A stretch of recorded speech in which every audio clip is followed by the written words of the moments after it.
একটা ঘরের মধ্যে 4টা মোমবাতি ছিল। 4টা মোমবাতির মধ্যে আলাদা আলাদা নাম ছিল। প্রথম মোমবাতিটার নাম ছিল শান্তি, দ্বিতীয়টার নাম ছিল বিশ্বাস, তৃতীয়টার নাম ছিল ভালোবাসা, সর্বশেষ মোমবাতিটার নাম ছিল আশা। তারপর কি হলো জানেন? জ্বলতে জ্বলতে হঠাৎ করে শান্তি নামের মোমবাতিটা নিভে গেল। পাশে থাকা যে বিশ্বাসের মোমবাতিটা ছিল সে বলতেছে, যেখানে শান্তি নেই সেখানে বিশ্বাস থেকে আমি কি করব? আমিও নিভে যাই। তারপর বিশ্বাস নামের মোমবাতিটাও নিভে গেল।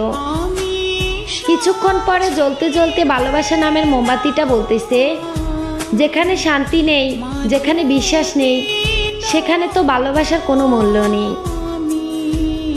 তাহলে ভালোবাসা থেকে আমি কি করব? আমিও নিভে যাই। তারপর আধা ঘন্টা পর ওই রুমের মধ্যে একটা ছেলে আসলো। সে দেখতে পেল তার 3টা মোমবাতি নিভে গেছে। তারপর ছেলেটা লাস্ট একটা আশা নামের মোমবাতি ছিল জ্বলতেছে, সে মোমবাতি দিয়ে আবারও সবগুলো মোমবাতিকে জ্বালিয়ে দিল। তো এই গল্প থেকে আমরা কি শিখতে পারলাম? জীবনে চলতে গেলে আমাদের শান্তি থাকবে না, বিশ্বাস থাকবে না, ভালোবাসা থাকবে না, কিন্তু কখনো আশা ছাড়া যাবে না।